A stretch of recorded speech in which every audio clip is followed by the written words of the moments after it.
Hi, I'm Lindsay Bugby from the Postman's Knock, and today I'm going to show you how to use this envelope template for proper spacing with calligraphy. I've got a blog post that shows you how to use this with hand lettering, but today I would like to experiment its capabilities when it comes to calligraphy. So of course you're going to start by cutting it out. And then if you have a self-healing cutting mat, awesome. That is great for cutting with an X-Acto knife. If you don't, you can always just use chipboard like an old cereal box or cardboard. That's what I used for years before I treated myself to one of these. That said, they are pretty cost effective. So if you use an X-Acto knife, a hobby knife often, definitely worth the investment. Since we're using this template for calligraphy today, what I'm going to do is cut out these two rectangles, the beginning two rectangles, as one big rectangle. So go ahead and do that.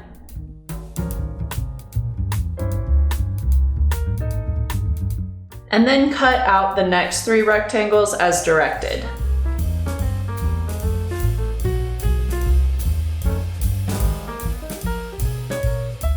Okay, and now you have a reusable envelope liner template, so let's see how it works. So you'll begin by putting your template over an A7 envelope. So this is a 5 1/4 by 7 1/4 inch envelope. And then if you can, I would use washi tape to affix the template to the envelope so you're not constantly readjusting the template to be in the proper place. Washi tape is great for something like this because the adhesive isn't very aggressive. So when you're ready to take the washi tape off, it will come off without a fuss, as opposed to, your standard clear Scotch tape. If you're going to use this template for envelope calligraphy, of course, you will need your pen and your ink. And take note that the reason you have all of this space here is because we need room for ascenders and descenders. These three lines don't really give us that much room, but if we consolidate these two rectangles like we did, then we have room for casual modern calligraphy. I would not use this for formal style like copperplate. And let's go ahead and address this to a made-up name. How about Sarah Griggs? And just try to take up as much space as you can. And we know that we've started just to the left of this first guideline, so we will need to end right about here. We know that from our spacing guidelines.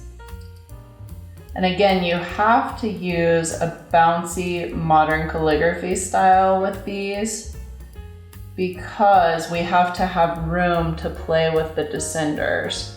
So if you're using an orderly style, we probably can't get the descenders, so the parts of the letters that go down, like on a letter like G or J, we can't get them past this line. So we have to be able to play with their spacing. And I'm actually having some trouble with my hand catching on the guidelines underneath, so I'm going to lay out my cleaning cloth there to give myself a nice surface to write on and protect those delicate lines. I don't think you would really have that problem with hand lettering because your hand isn't flowing as much, but with pointed pen calligraphy, you have that fluid hand movement that requires moving across the page.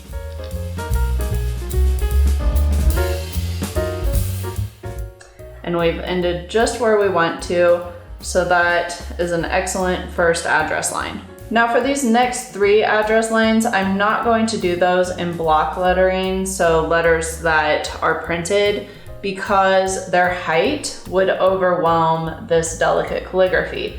So what I think we can go ahead and do is write the next three address lines using smaller pointed pen calligraphy in this same style. And this calligraphy style is Caitlin style, so it's a bouncy, flowy style from the Postman's Knock website, modern calligraphy style that I came up with in 2014. Let's just go ahead and give her a standard address. So start right here, maybe 1, 2, 3, and then Birch Street. And just like with that first address line, you want to try to take up as much space as possible so the address lines are pretty close together. And as far as the centering goes, you might wonder how I'm getting this properly centered. Honestly, this calligraphy style is great because you can expand or contract it in order to fit your spacing needs to a certain degree. So when I noticed that I was getting close to the edge here and I knew I needed to reach this guideline, I made my E's quite far apart as well as my T's. So you can see that the spacing between these 3 letters doesn't reflect the spacing between these 3 letters. These 3 letters are closer together. So that's again why I say use a bouncy modern calligraphy style, because you can tighten it up or expand it as needed. And then let's have Sarah live in Lawrence, Kansas. So I guess we'll start just outside this guideline.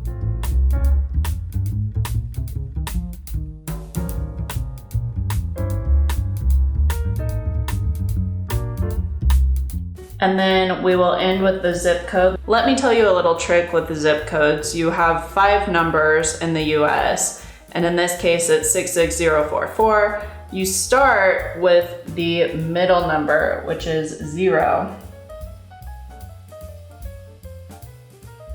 And then you'll go with the last number. And the first number, try to space it approximately the same distance as the last number. And then you just need to center the last 2 numbers, so 6, 6, 0, 4, 4. All right, let's wait for that to dry and then we will have the big reveal. Okay, it's been a few minutes, so let's take off the washi tape. Like I said, it comes off without any fuss, doesn't leave any residue, which is why it's great for this sort of thing. And here we've got our orderly looking envelope. Now normally I would prefer that the name be closer to the address, but since we had these 2 descenders on the G, the letters had to be a little more upwards than I would prefer. However, if you have a name that doesn't have any descenders, I think that you could definitely get closer to the address. That said, I don't see anything particularly amiss. And what I'm thinking is, if you are addressing envelopes for an event and you have dark colored envelopes so you cannot shine up guidelines through a light box, this template would be great for that, because what it saves you is hours of drawing guidelines with a white pencil and then having to erase those guidelines and crossing your fingers that the white ink or whatever opaque ink you're using is not going to smear. So in the end, I think it could be a really big time saver, and any weirdness that we have with this spacing is really only going to be noticed by the calligrapher. I hope that you enjoyed this tutorial video and that it introduces you to a new time-saving free tool. This is available for free download on the TPK website. I've just shown you how to use it for calligraphy, but actually on my blog, I've got a photographed, thorough tutorial over how to use it for hand lettering. So that's block lettering using just a normal pen. If you think that's going to be helpful, please check out that blog post. Thank you so much for watching, and don't forget to like and subscribe.